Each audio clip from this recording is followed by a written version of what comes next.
cela me paraissait bien théorique et j'avais hâte de savoir en quoi consistait concrètement l'alchimie. Roger me confia qu'il poursuivait ses travaux en Auvergne et qu'il devait s'y rendre. Après de longues discussions, je réussis à le persuader de m'emmener avec lui. Il avait installé ce qu'il appelle son laboratoire chez un ami, Damien.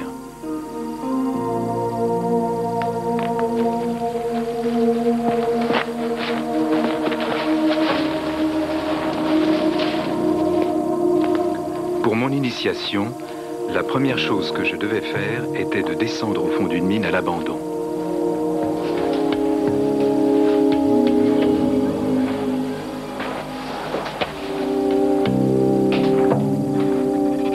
Dans cette mine, Roger et Damien sont à la recherche de la matière première des alchimistes, l'antimoine. Ce minerai était utilisé avant la guerre à la construction des chemins de fer. Depuis, les mines d'antimoine ont été bouchées et abandonnées.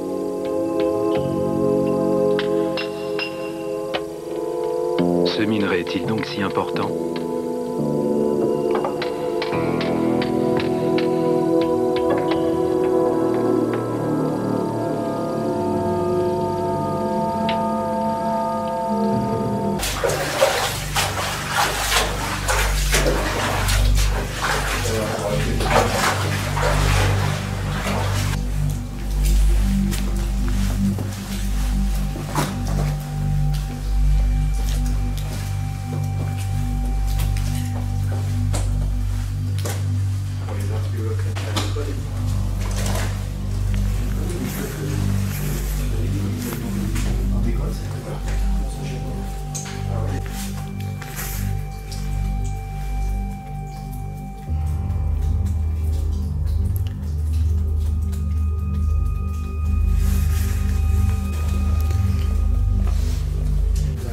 C'est ce qui devait arriver d'en haut, il y avait le système ferré là. C'est par le chemin où on arrive. Du coup il y avait un étage supérieur. Est-ce qu'il y en avait deux? Moi je sais pas. Il y en avait au moins un, c'est sûr, parce que il est inaccessible. Même par les trémies, tu peux essayer, ça débouche pas. Là, il y a eu un grave effondrement quand même. Ça a bloqué le passage. Voilà.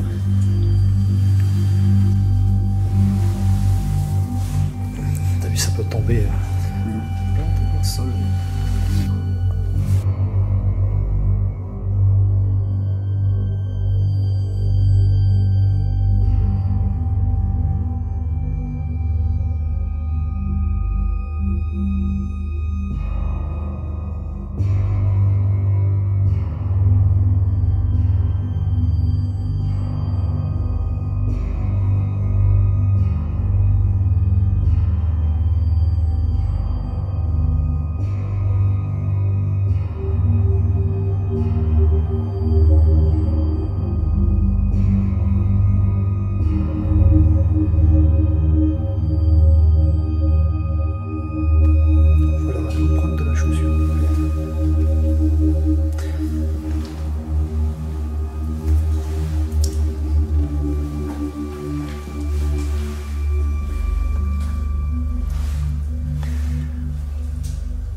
Puis avec l'éclairage de Damien, je pense qu'on reste convaincu que... C'est ici qu'il y avait quelque chose? Non, c'était plus sur le fond, là-bas où ça commence à partir en labyrinthique, là. Et en plus de la poussière, il y a un phénomène. Ouais, il y a eu un phénomène.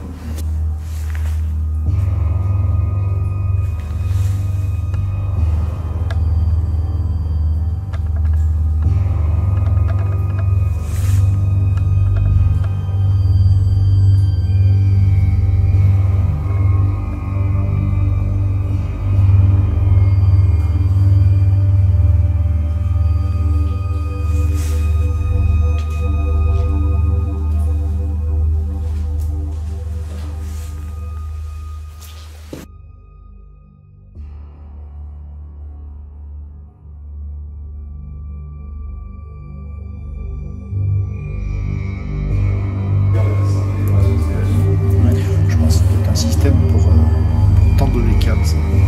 Qui est parallèle à celui-ci.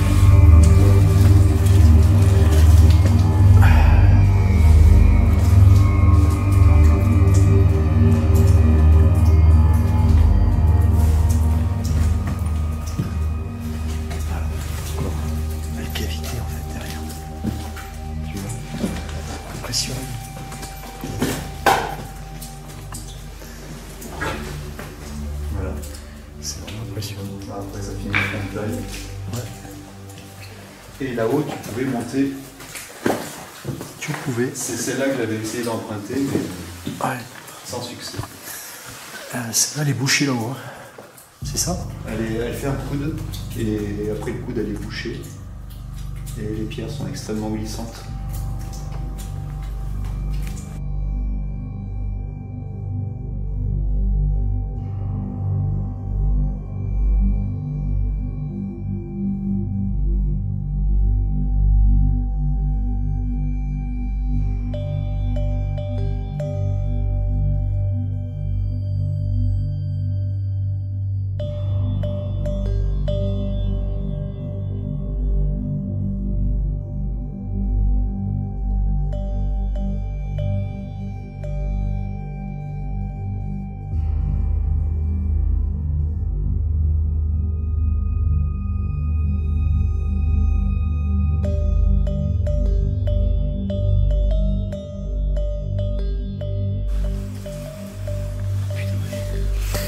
Alors, tu nous mets un coup de... Pas trop. Ouais, non, elle est visitable avant. Hein. Ouais, on voit rien dedans. Tu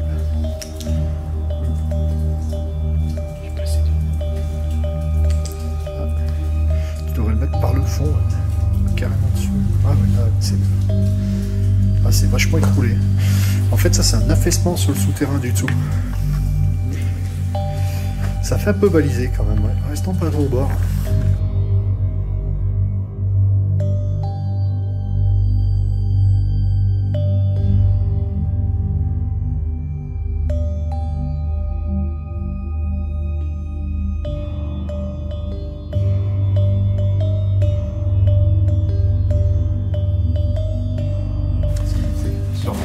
Alors j'avais pensé à des lacets, mais apparemment c'est de la mèche d'explosif. Voilà.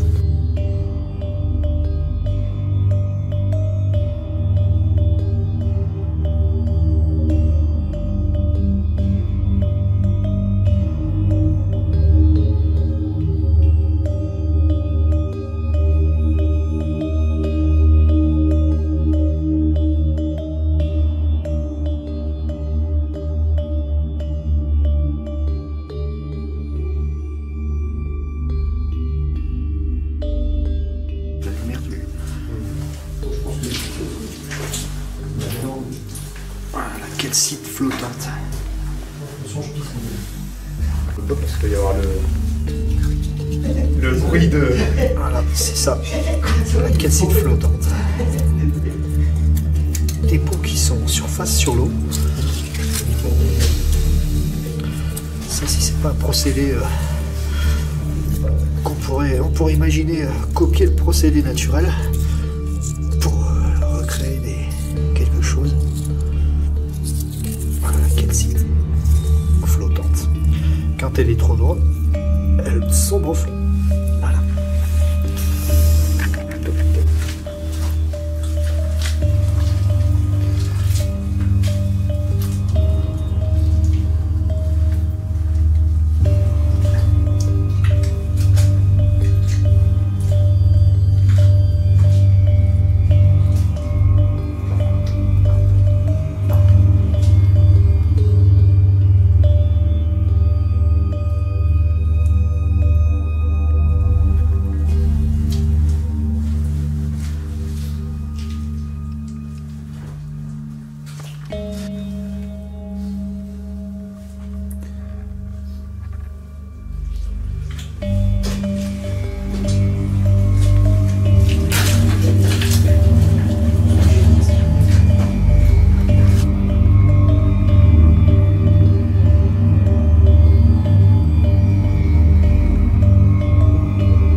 fait la fameuse descendrie qu'on trouvait pas.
Là-haut, il y a un niveau, je pense que pas vraiment nickel.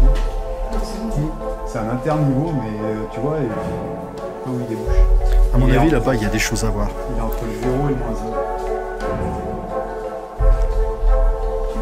1. Celui-là, il doit être peut-être encore praticable. On voit, regarde, ça blanchit au fond de l'œil. Quelle voie. Et malheureusement, on n'a plus accès. Je pense qu'on avait peut-être débouché peut-être que du trou. Ouais, t'es parti écrouler. Dans le niveau 0, peut-être que tu peux accéder.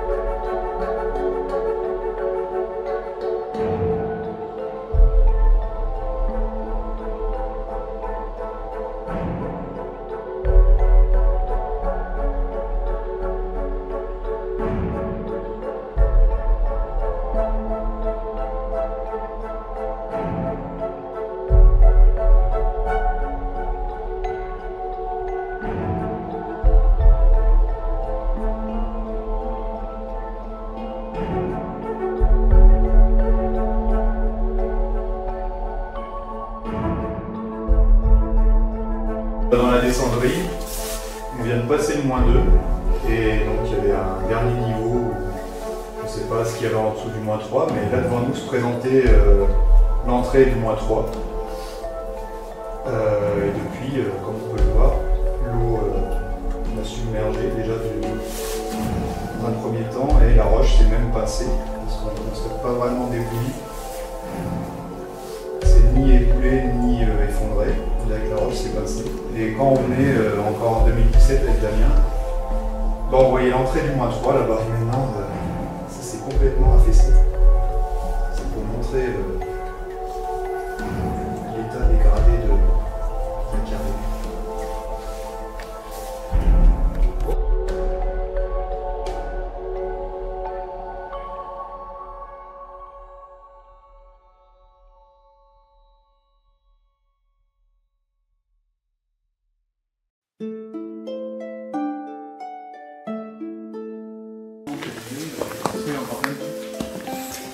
Terrain Dans cet étage. coupant, dangereux. C'est en mauvais état là, c'est là. Ça c'est tout ce qui est tombé des plafonds. Belle éboulique. T'as vu le puits là-haut? Je sais pas si tu le vois d'ici. Ah oui, il y a quelque chose de beau. Ah ouais.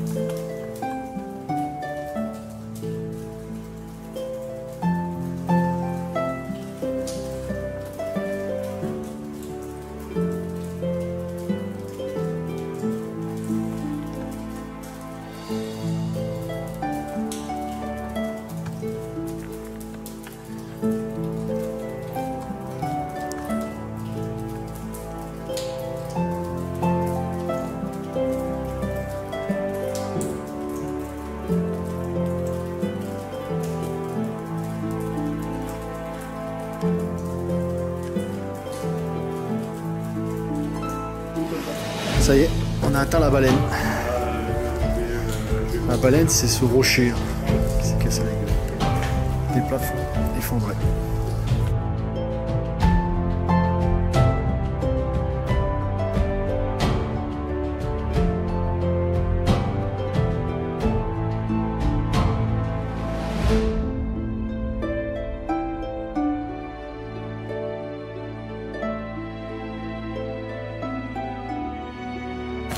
Voilà.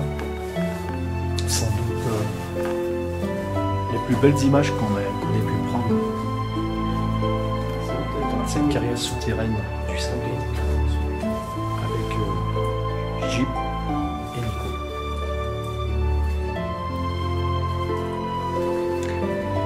Bon, j'ai failli casser la caméra.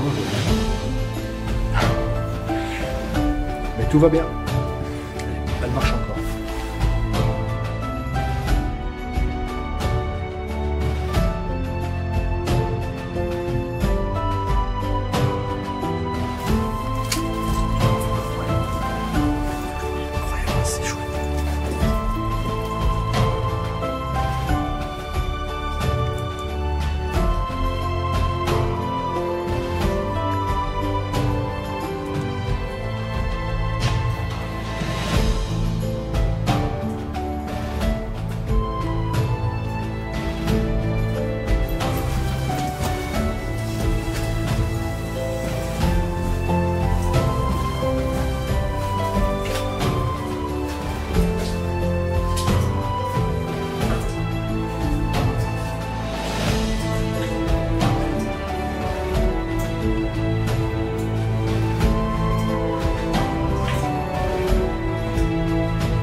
Ils ont fermé, ils ont fait faillite pour une bonne raison. Ils ont fait faillite, ils ont commencé à extraire sur un mode d'exploitation qui leur apporte. Voilà, donc ça leur a posé bien des problèmes. Je crois que c'est les cimenteries de la Porte de France qui les ont rattrapés.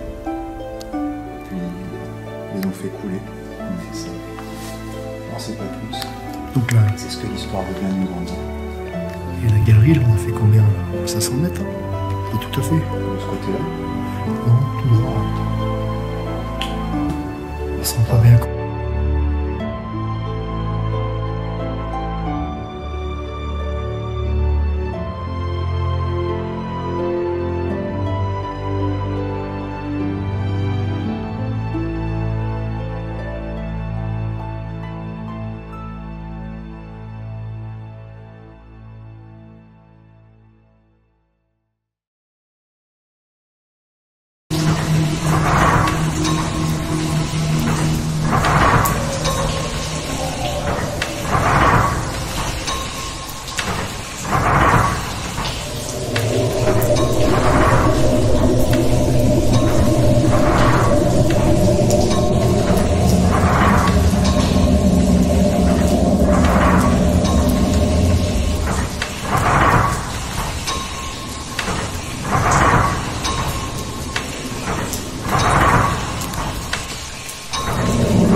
Ainsi, l'écrivain Serge Hutin a-t-il évoqué Fulcanelli l'initié, l'auteur des demeures philosophales et des mystères des cathédrales, qui a légué son savoir à Eugène Cancelier, son disciple et commentateur.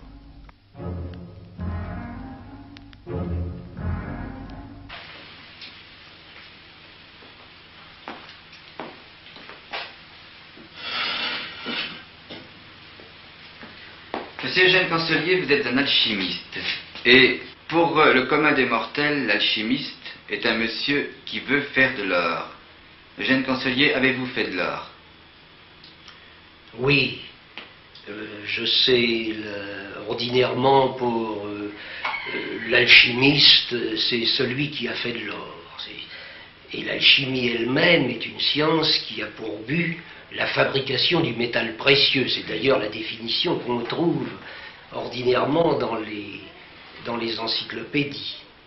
Pour ma part, comme je l'ai dit dans mon livre, Alchimie, j'en ai fait de l'or, oui, en suivant une méthode spagyrique, non pas par l'élaboration philosophale elle-même, non, mais par un procédé dit particulier, comme il y en a tant, il y en a beaucoup dans les vieux traités, que j'ai emprunté à Blaise de Vigenère, dans son traité du feu et du sel.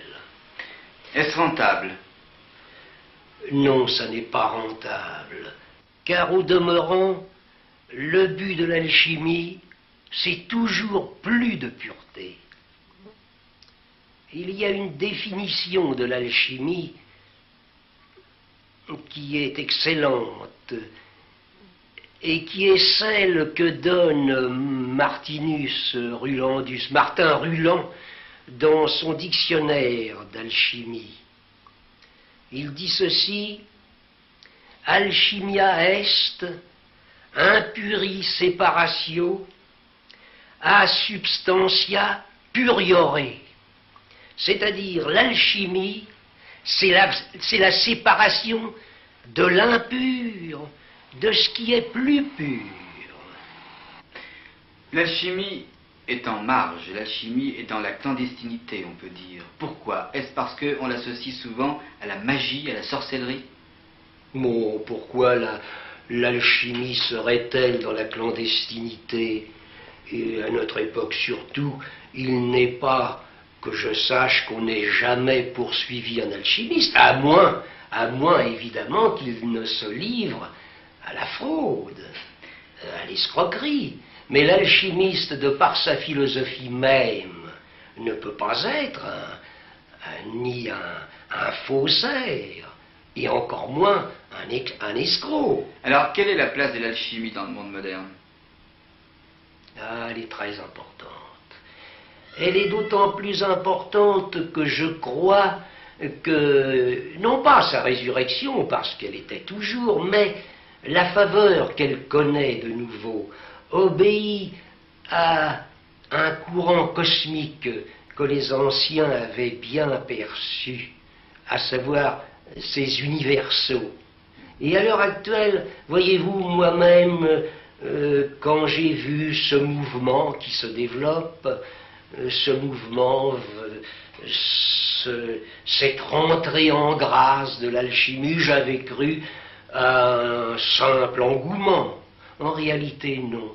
C'est un très réel mouvement profond et qui s'étend de plus en plus et qui, bien mieux, intéresse surtout la jeunesse.